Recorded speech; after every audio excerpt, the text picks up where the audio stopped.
Today's guests on episode 1 of the Tone Countrycast with Tim Holland come to us from the hills of West Virginia. Australian fans first became aware of the Davisson Brothers Band late in 2017 with the release of their triumphant anthem, Po Boyz, which was an instant hit over here on country radio and, of course, CMC. In March the following year, they visited Australia for the very first time to play at CMC Rocks Queensland to huge acclaim. They were incredibly popular, and as a result of that, they were asked to come back here to be the international headliners for the recent Groundwater Country Music Festival on the Gold Coast.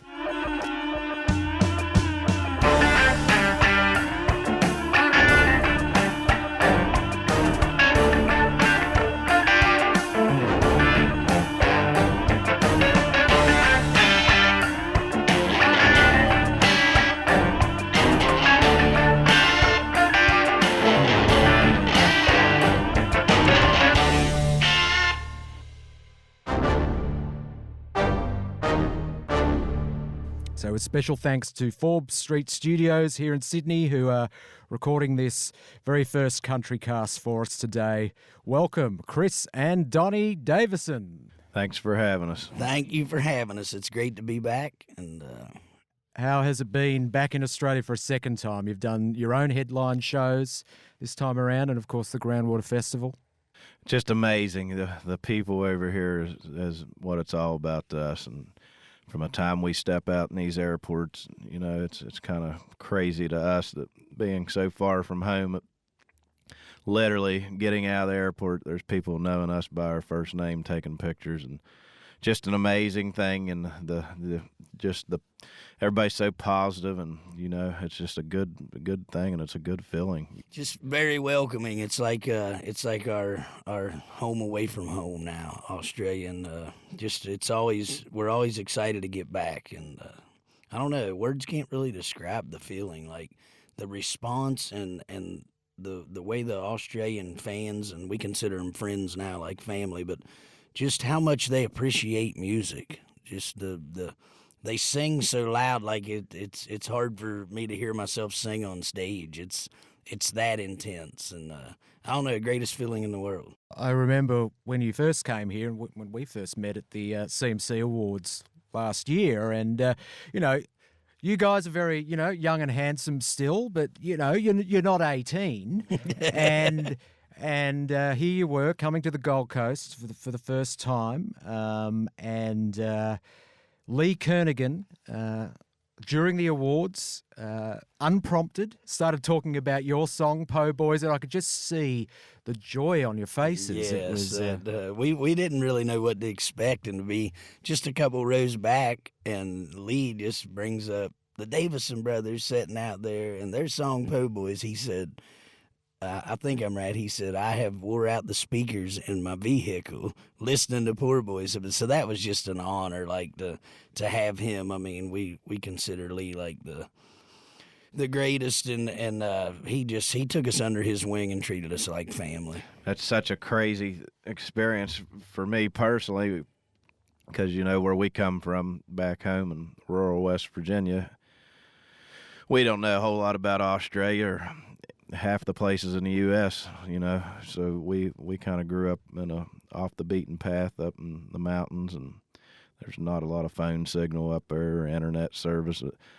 But prior to coming to Australia for the first time, I'd got online, been researching country music, and over here in Australia, and I just kept going back to this guy, you know, this guy wearing a cowboy hat and shooting these awesome videos, and I just, you know, I was real intrigued by this fellow, and I kept watching videos going down the road, and, you know, while we was coming out of shows on tour and buses and stuff, I just kept watching this guy on video in Australia, and I was like, well, this guy's really cool and all this. Never thought much about it. And when we show up at the CMC Awards show and walked the red carpet, and we was with you and went to the pre-party and was back there having a couple drinks with you, hanging out, and it was like this freaking figure comes walking through this party, and I'm like, I looked at Donnie, I was like, that's that guy. Like, And like he had his entourage around him, and then he disappeared. And I was like, well, I'll probably never get to see him or meet him again. And we end up in the awards show, and we're sitting back, stretched out in our seats, and they call him up for that award, and he spits our name out of his mouth. I'm like, is this for real? Like, somebody make this shit up or something? It was real. I even asked, I think I said, did you set this up or something? He's like, no, this is legit stuff. But nah, then we got to hang with him afterwards and meet his wife, and it was just a good experience. And he still messages us all the time, and like we keep in touch. And Oh, I think he wants to tour with you one day. Well, we definitely want vocal. to tour with him, and that's how things should be done. You know, it's just real people and organic stuff happening like that. That's what we're all about. So, let's talk about, the history of the Davisson Brothers. You've been a band all your life, really. I mean, you've grown up in a musical family. That's all we know. We are several generations of musicians. As far back as we can remember, we've always had instruments in our hands, and that's just how our whole family is. When you're like 2 or 3 years old, you've got some kind of instrument in your hand and singing. I did not personally get the singing gene. I think I'm the only Davisson that don't sing, but he can sing. He just won't sing. He's got the singing voice. No, we were surrounded by that as kids, and I think that goes on for a few generations back. Like, people ask me all the time, when did you learn to play guitar? When did you learn to sing? I really can't tell you.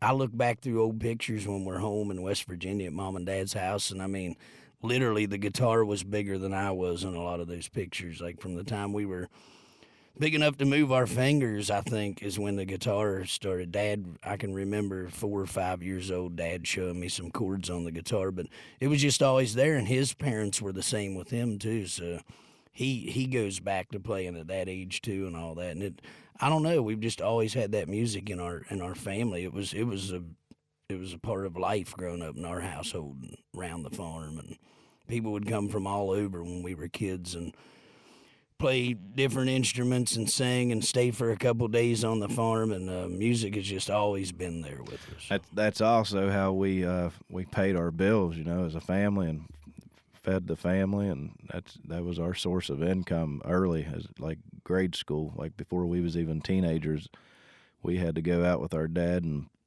make money. During the week we'd do 4 or 5 shows a week and have get in at 2 a.m. and be at school on a school bus at 7 a.m. So we've been doing this a long time, and we've dedicated our whole life to it for sure.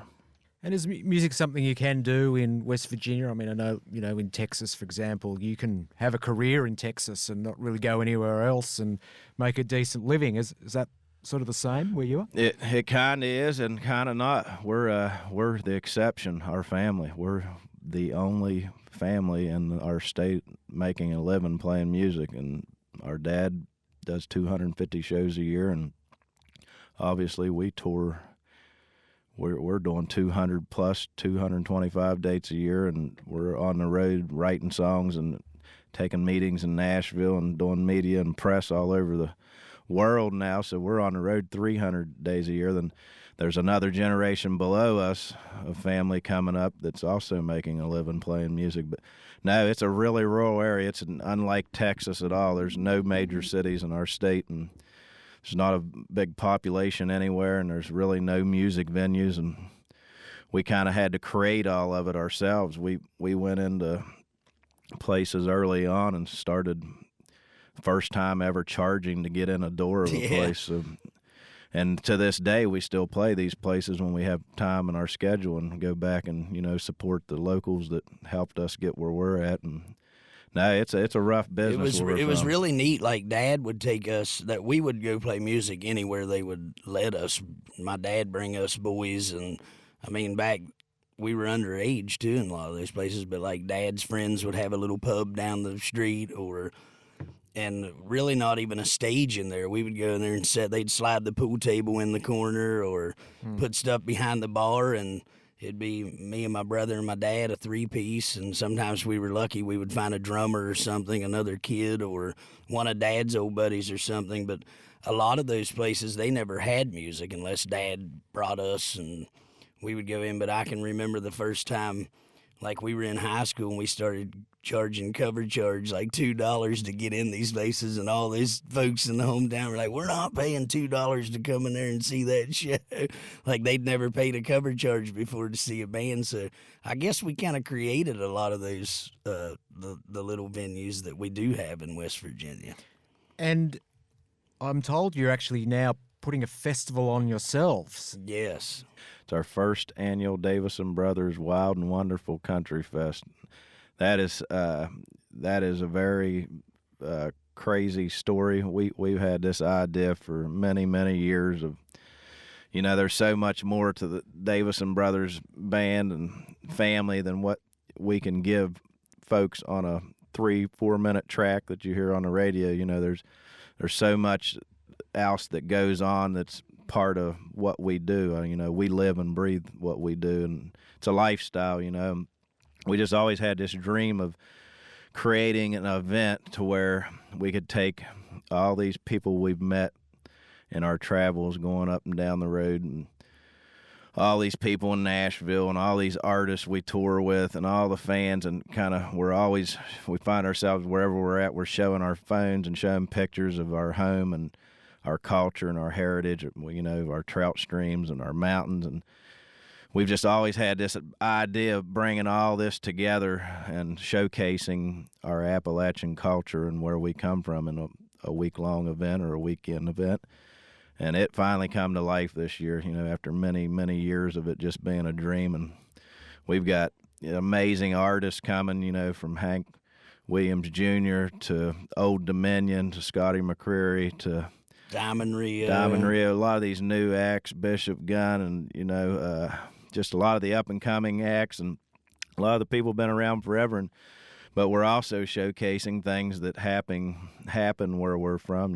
We've got people coming from the fishing and hunting industry, and we've got athletes coming in. We've got guys that do blacksmith work and throw axes and make handmade products, and it's just a little bit of everything. It's a touch of Appalachia and a touch of everything that surrounds us, and it's going to be an experience. It's going to be much more than a music festival. We're excited to launch this thing and get the first year under our belt. So, how long has it taken to get that together? I'm guessing quite a long time. Probably about 15 years. 15 I figured years. it out since I've had Donnie and I put this idea together, and we've it's one of them things where we've wanted to do it. We've had many opportunities to do it, and people offered to do it, and it just didn't feel right with this person, or we wanted to make sure it was done right. And we've searched all over and watched and studied festivals, and we found these awesome promoters that put on another festival in South Carolina in Myrtle Beach, and it's called the Carolina Country Fest. And along with our management, Irv Woolsey and Alan Mitchell, they kind of stepped up, and we partnered 3 ways with Irv Woolsey management and the Carolina Country folks, Southern Entertainment, and the Davisson Brothers to do a 3-way partnership on this festival, and it's coming to life, so we're excited. Amazing. Well, I'm sure it'll be an incredible event, and maybe we'll get there one day. Hopefully. Yes, we'd love to have you. Love to go there. Be an amazing experience. Hey, Chris, word on the street is that you can skin a squirrel in under 30 seconds. I knew that was going to pop up. Yeah, that is a family tradition. That's been handed down to us for generations. Our grandfather, where we come from, like I said, in rural West Virginia, we pretty much live off the land out there as much as possible as we can. How long does it take to master that skill?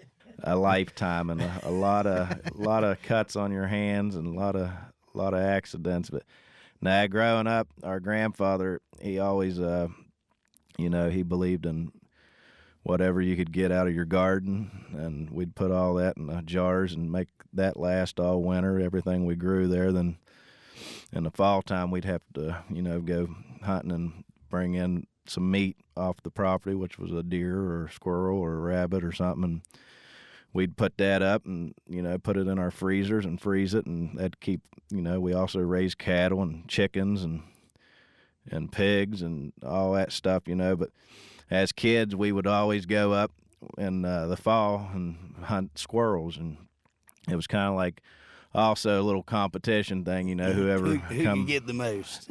who come off the hill with the most squirrels, and you'd always come in at lunch. You'd get out daylight, and whoever come in at lunch and had the most squirrels, usually we had a deal where whoever had the most squirrels didn't have to skin the squirrels and put them up. That was, the deal. So, but I was always one usually having to skin everybody's squirrels.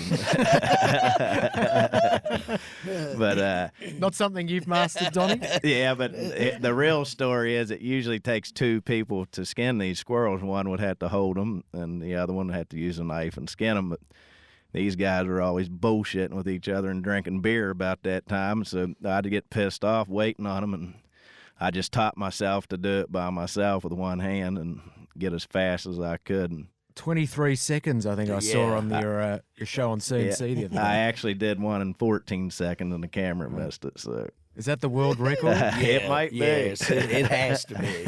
He can skin three or four to what it takes me to skin once. But it was that's how we fed our family, and it was kind of just get the work done as fast as you could and get it put away and put it in the freezer. And our aunt makes these squirrel wings, like chicken wings, out of them. We kind of invented that. We put hot sauce on them and dip them in ranch or blue cheese or something. So it's a pretty unique thing. I think it freaks some people out, but it's all in good. That's like his Australian trademark. Everywhere we go, hey man, there's that guy who can skin the squirrel real fast. Well, let's talk about the other members of your band. Did you meet Aaron at a supermarket? Yeah. Aaron is like a little brother to us. He's just a special guy. We've known his family since our earliest memories, and he was a little younger than us, so he always was hanging around and at our foot of our stages. I remember seeing him looking down off these stages when I was, younger myself, and he was just a kid. He'd be down there, and he always had these looks in his eyes, and he was that kid that always had a mullet, and he wore these NASCAR shirts, little redneck kid, what we call where we're from. He was just, he could tell you every NASCAR driver's name and the number on their car, and he'd wear like a Joe Diffie shirt one day and an Al Jackson shirt the other day, and he was just this very neat little kid, and he was always paying attention to everything we did, and he just looked up to us, and we kind of waited. Our cousin Sammy was in the same class as him, and Sammy graduated.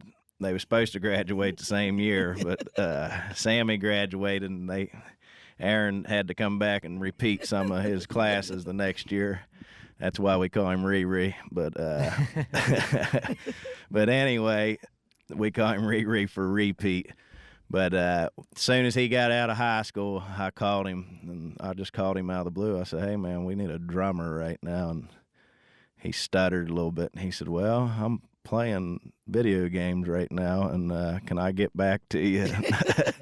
And I said, "No, you can't get back to me." I said, "I need an answer right now." And he said, "Well, I'll try it out and see how it goes." And he's been with us ever since. He was always a huge fan of the Davisson Brothers, but I'd moved away for college for a few years, and when I moved back to our hometown, I was living in a little house by our local grocery store, like you said, and he was always the kid, and he worked the register there at the grocery store when I'd go get my groceries, and he always asked me questions about the band. Hey, where you guys going? Where you playing this weekend? But I'd see him at the grocery store, and then on the weekends, he'd be right in the front row, man. He knew our music word for word, beat for beat. He knew it all.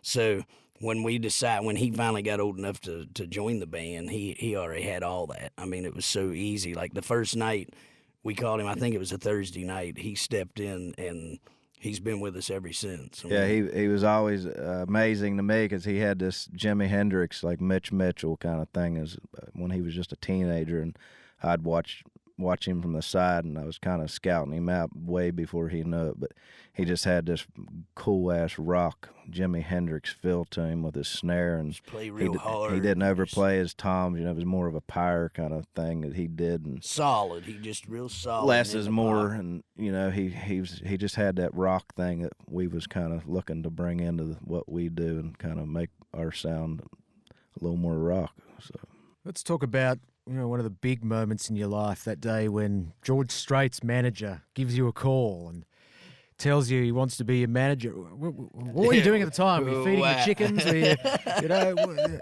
that's a crazy story. You know, we'd been through ups and downs. Like you know, where we come from, Nashville's just, you know, it's you know, an 8-hour drive for us to get there, 9 hours on some days, but we just kept going back and forth to that town our whole, you know, since I think we started going when we was just young, like 12, Yeah, I was 14. 12. Donnie was 12, and we'd record in these little studios and make these little generic demos, and, you know, you kind of thought, you know, this is awesome, you know, coming from nowhere in West Virginia with no money and no vehicle to get there, and we'd bum rides with our aunts on vacations and stuff, and go down and just watch this whole big industry from the outside, and then we'd have to go home, you know, and it kind of hindered us. And you know, you kind of have to live there, and there's so many gatekeepers that keep you out of Nashville, and you know, you pretty much have to be part of that community. And it was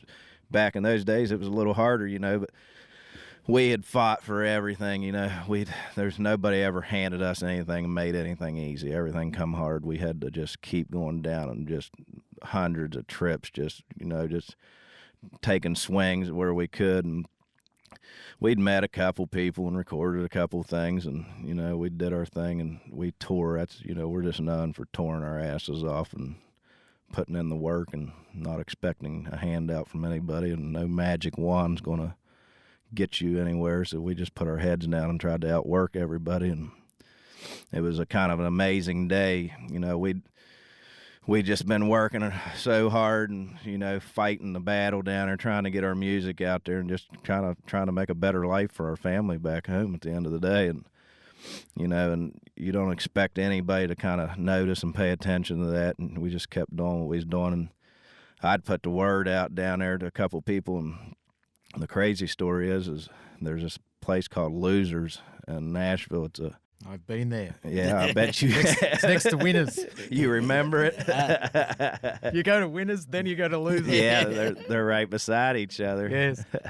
But we'd been hanging out in Losers. You know, that's kind of where all the celebrities and all the artists hang out. Nobody bothers them and asks for autographs or nothing, so they feel like they can go in there and hide out and be normal, and nobody bother them. And I'd run into this guy, you know, that he just you know, he looked like a normal dude, and he had long hair and big tall guy, looked like a rock and roller, I guess, for lack of a better term. But we'd become buddies with this guy, and all we knew is his name was Clint.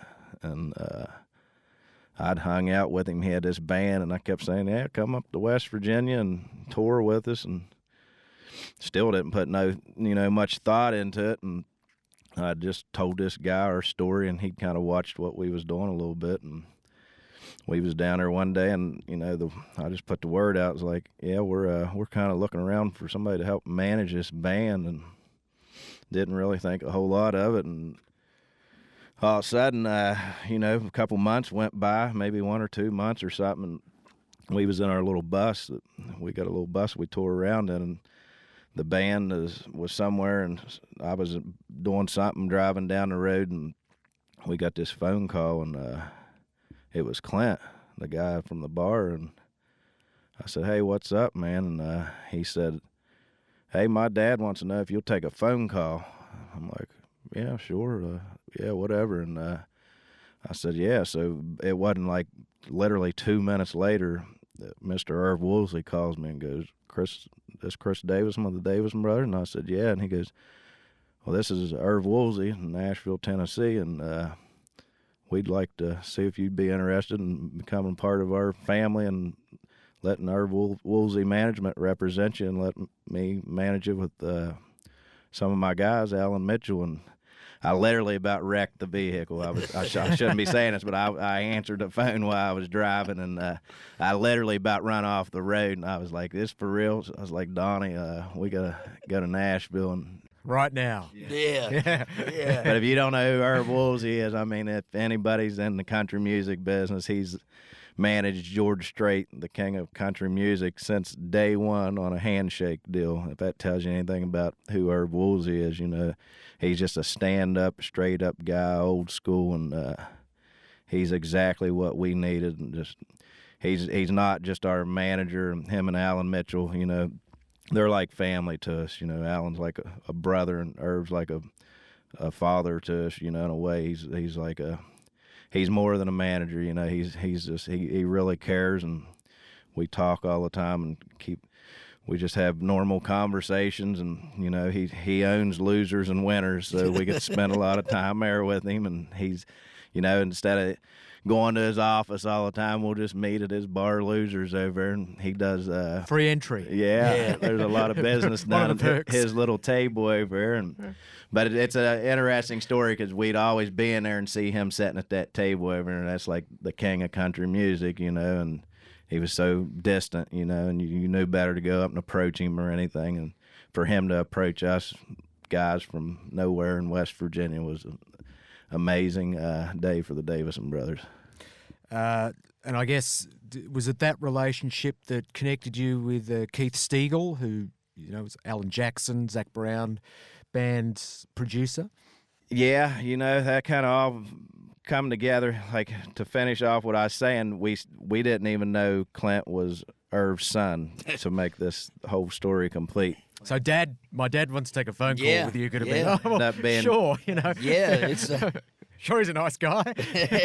But now we put it all together. Here I was just helping some guy, some random dude, and it come full circle back around to us. That's good things happen to good people doing good stuff. But yeah, then we had been speaking with Keith Stegall a little prior to that, and it was just an idea. We'd been on his radar, but yeah, immediately after that we had a showcase, and Keith come to it, and we immediately went right after our showcase and asked Keith if he would be interested in producing this project. And Herb Woolsey was there with us and managing us, and they'd done all kinds of stuff together. They've been business partners over the years for many years through the George Strait thing and the Alan Jackson stuff, and they're also buddies. They're not just business partners, but it's kind of the dream team. The Keith Stegall, heck, I think he's got 55 #1 hits or something crazy, and it's a pretty wild story. These guys are legendary, and they're a big part of country music. And if you've heard anything on country radio, them guys have been a huge part of that and making country music what it is. Absolutely. Now let's talk about coming to Australia and performing for the Australian crowds. You were put on the spot, I think, one of the very first shows you did at CMC Rocks, the shoey. Yeah. Now, there's differences of opinion about the shoey. Some artists will just take to it straight away. Others, usually the female artists, a little bit more hesitant, and understandable. But you took to it like a duck. And is that something you guys had done in America before? No, we didn't know what it was. It took 3 or 4 songs. Like when we were on the stage at CMC, I could hear that chant, and I was like, "What the hell are they saying?" That's been a common problem. I was like, "What are they saying? What are they saying?" And then finally, there was some couple young guys in the front row, and I seen them do one. And I got it. I was like, "All right, now I know what the shoey is." And throughout the next couple of songs, I was kind of preparing myself. I was like, I got to do one of these, or they're going to start throwing shoes at me, or boots, or beer cans, or something. And I don't know. We didn't realize it was such a legacy here that's what you do. They now have people who tell the artist beforehand. Yeah. I At bet. some point at the shows, they're going to start yelling out "shoey, shoey." What that is you take your shoe off and you pour some beer and you drink it. We jumped right on it. It was actually refreshing. And plus, my boots were new. I had on new boots. I felt sorry for some of the guys in the band. They had the same boots on for a couple of years, but mine was pretty good. It tasted a little bit like new leather and cold beer. So. Actually, that was my first shoey was, and that whatever beer somebody handed us was probably the best beer I've ever tasted in my It life. was Cooper's Light. Cooper's I'll never Light. forget it. It was So it wasn't delicious. 4X. No. 4X is a very popular beer in Queensland, but not really anywhere else. The fans were just intense. Like, we didn't know what to expect at all. Like, when we got off the plane and got out there and got settled at the festival, and as soon as we started meeting people, they were singing Po Boyz and dancing and doing our dance, and they took us through the campground, and you were with us on all that. That was and it quite was just the experience. That I was was like, amazing. wow, man, and what a good party. I mean, everybody just having fun, and we love the fans here. Yeah, that Chris, tell us about the way you play the guitar. So you walk on the stage and you have this acoustic guitar, but it doesn't sound like that. You sound like the Edge when you're playing up there. It's acoustic guitar, but what actually comes out is quite something. How does that happen? Is that a secret? Is that, It kind of is, yeah. It does. It shocks a lot of people. I've kind of got used to it after so many shows. But people don't expect it. That's for sure. It's actually a $300 guitar on its best day, and I wouldn't trade it for a couple $1,000,000. It's priceless to me. That guitar, it's got its own thing, and I credit it to that. But there's a big old story behind that guitar if you want to hear it. absolutely. But we had, coming up as kids, once again, we was poor kids, like the song Po Boyz. That shit's true. We didn't have any money. We didn't have, what we had, we had, and we held on to it, and we'd got through high school there, and Donnie was still in high school, and I'd went away to college. I was 17 years old, I think, and prior to that, I'd been playing this Stratocaster, and I'd had a thing for Willie Nelson. So early on, I'd bought this old pawn shop. This old guy down the road had this old little hole-in-the-wall store. I mean, it was like a shack. You just barely could walk in it, and he had all these guitars for sale in there, and they was always used guitars, and this one looked like Willie Nelson's guitar, and I thought that was cool when I was a kid, so I'd bought that thing and kind of learned a lot on that acoustic guitar. Somehow that guitar got broke or something, and we was kids. We was pretty rough kids. We might have hit each other with one of them. I think I broke it. Wrestling match. Yeah, but that guitar had ended up going away, and our aunt had took us to Nashville on a little trip, and she'd let us go into a music store down there and bought us a couple guitars and some cowboy boots and cowboy hats, and we thought we was the coolest damn thing in the world there. But I'd brought this guitar back, and our dad, he was kind of a rocker. His name's Eddie Davisson. He just plays this Les Paul guitar turned up, but he sings country. He's got a country voice. He's got a rock voice at times. He's all over the place. He can sing anything. He's got a lot of blues and soul in him, but he can also go do these country songs. And so I was kind of torn, and I had this Strat in my hands, and I just started kind of copying what my dad was doing. And somebody had loaned me a Les Paul for a while, and I learned all that. And this Strat was in my hands, and I had these tube amps, and I kind of was into that. And then I went away to college, and I had that Strat. And Donnie was still in high school, and we was making a living doing a two-piece thing, or we'd go out with my dad or my uncle and do this little side project band thing, but we still had this two-piece thing.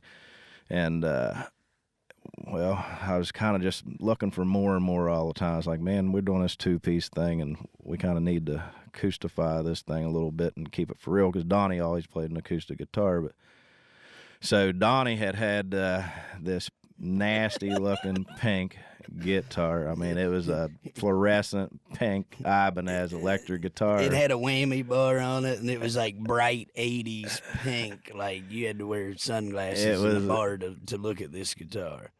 I think Dad bought sounds hideous. Dad bought it at a yard sale for $15.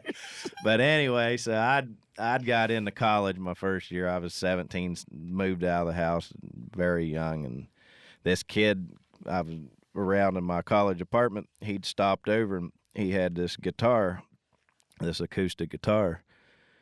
And he said, man, he said, you got anything to trade or sell or buy this thing off of me with? And I was like, I don't know, let me look at that thing. And I grabbed it, and it had his initials carved in it. And his girlfriend's. And his girlfriend's with a heart in the middle of it. I was like, man, are you kidding me? I was like, well, I thought about it. So here I looked over, and there's this old pink guitar laying in my college apartment that belonged to Donnie. So I asked the guy, I said, you interested in trading even? And so he said, yeah, we'll make an even trade. But long story short, I ended up taking this guitar and putting a pickup in. One of my old friends, he's a doctor back home. His name's Dr. Rhodes. He'd loaned me this old vintage pickup. It's called a Bill Lawrence. It's like one of the first pickups. And so I thought, man, you know what? If I can take this pickup and put in this acoustic guitar and kind of get the best of both worlds and put a distortion pedal on it and make to where I can have an acoustic guitar doing this two-piece thing, then when I need to play a lead, I can hit this pedal and become an electric guitar. And after blowing up about 20 amplifiers and all this makeshift gear I was trying to fool with, I blew up everything I had. I finally got it down to a science to where I can make this acoustic guitar sound electric. And since then, it's just been an everyday struggle to make it better and better, and I've spent lots of time and money and effort into making this thing sound as big and bad as I can. And yes, when I come out on stage now, I think I've got 4 amps behind me on the bigger stages, and they're like big stacks and vintage like amps and. Yeah, it's more of a volume thing. I just turn it up pretty much as loud as the speakers will handle it, and I control all of it with my body and holding on to that wood. And if you let your hands off this guitar, it'll literally blow up everything on the stage. So. Including my eardrum. So you've been here twice now. What do you love most about Australia? What I love most about Australia is the people. The folks, man. You guys, it's just, I don't know, it's like a breath of fresh air. Everybody's just so positive and so happy. And like I said earlier, they're all about the music. I mean, it's just, I don't know. I can't really describe the feeling like being on that stage and singing, or just not even while we're singing, just getting to meet everyone and everything. I don't know. I just love the way that Australian folks look at life. I think it's, it is a case that, up until 5-10 years ago, it was highly unusual for US acts to come here. I mean, you'd have, if an act crossover like Dixie Chicks or Shania or, someone like that, those acts would come over, but, it wasn't probably till, Brooks and Dunn came out here, and that was such a successful tour that Tim McGraw followed, and then Alan Jackson. I mean, they're just so appreciative. Like they love you coming here, and they make you feel that. Well, now everyone's coming at the start of their careers. It's really different now.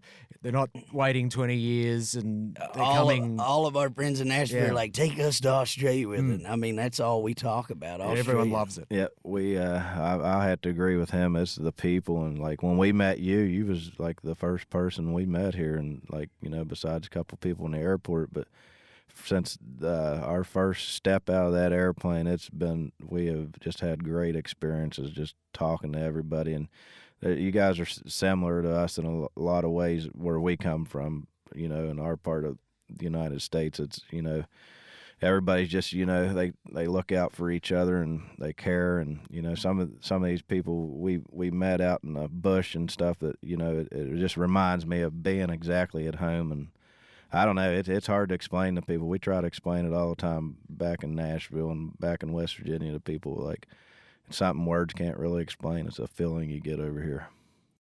What don't you like about it? There must be something that is a bit of a struggle. Vegemite or something. I was just going to say that because we just had some Vegemite earlier, but everything but the Vegemite is delicious. Your food's great, but yeah, the Vegemite, I just can't acquire a taste for it. The only thing I do not like is having to fly everywhere. I want to drive this whole everything we tour over here. I'm begging, put us in a van, put us in a vehicle, let us see this country. Yeah, we want to go see everything. We want to go see all this stuff instead of flying over it. So. Yeah, I mean, unfortunately, it's a little different here, where the major cities it's are hard to get a tour bus. 9 hours apart, and the the freeways aren't as wide either. So the tour buses are actually skinnier. Yeah. We have them, but not a lot of them, but we do have some. But they're not as luxurious as the lovely ones I've seen in the US. We love your winter time here. I know that. You've come on a lucky week. Yeah. It's not always this nice in winter. But it's it's not too bad. Donnie, is it your son Nick? He's a musician as well. Yes. I'm very proud of Nicholas. He's a great kid. He just in the last couple years he started writing his own music, and he's a phenomenal musician. He can play anything, stringed instrument, but he can sing anything, and he's actually him and our nephews, our younger sister Danielle, her two boys, her oldest son Jared, he's the same age as Nicholas. Then her younger son Landon, I think Landon's 17 now. They just started their own little project together, and they got to debut on the Grand Ole Opry radio show WSM last week, and do a few shows around Nashville. And they're just now starting to get in the studio and starting to record some tracks and all that. But they're great kids too. They're all straight A students in school, and Nicholas was playing college football, and he's a small guy. He's only 150 pounds, and he had some injuries and all that in the football, which I'm glad to get off that football field. But he's really focused on the music now, and he's getting ready to graduate school, and he's serious about it. So who'll be here next? Yeah, hopefully. Yeah, he's ready. He's more than ready. They're phenomenal. They got a really good thing going. They're very talented young men, and we're just proud of them. Fantastic. Well, guys, it's been such a pleasure to have you on the very first Countrycast. Yeah, that's an honor. Thank you for letting us. You're setting the standard. Thank you for your support and belief. If it was not for you personally and none a of couple this would other be happening. fellows, like this would not even exist. And we're just honored, and thank you for believing in us and taking a chance on us and just being out there fighting for us in that first single. And we just appreciate it more than you can ever know, and our family appreciates it. Well, look, we love you guys, and I think I know you never had the opportunity to meet Rob Potts, but I think of all the wonderful things he did, his last great deed was introducing you guys to this market. When you were booked for CMC, I think it was maybe a week before the festival was announced, there was a little teaser that was put out on social media, and Po Boyz hadn't been released yet. Rob had this idea. He said, I just, can we get permission to put Po Boyz on the, on this little teaser? And I don't want anyone to know who it is or what it is, but I reckon everyone's going to ask, who is this band? What is this song? And of course, he was absolutely right. Yeah. As soon as it would have been 30 seconds of the song, I think, was in that video. Everyone was asking, what is this song? And from there, Po Boyz obviously has become such a big song in Australia. You guys have been here twice now. I imagine you're going to be back regularly. The response to your shows, has been amazing, and festival appearances, and so thank you guys for making the time to come in. Thank you once again. Yes, thank you. That the Rob Potts whole thing is just that felt like that was meant to be, and I will forever, the rest of my life, you won't convince me any other way. That was a meant to be thing, and I don't have an answer for that, but thankful that it happened. Absolutely. Well, thanks, guys. Special thanks to the Forbes Street Studios in Sydney, and specifically Nick for recording this first episode for us today. Thank you for watching the Tone Countrycast. Remember to click subscribe so you get all the new episodes as soon as they go live. I'm Tim Holland, and I look forward to your company next time on the next episode of the Tone Countrycast.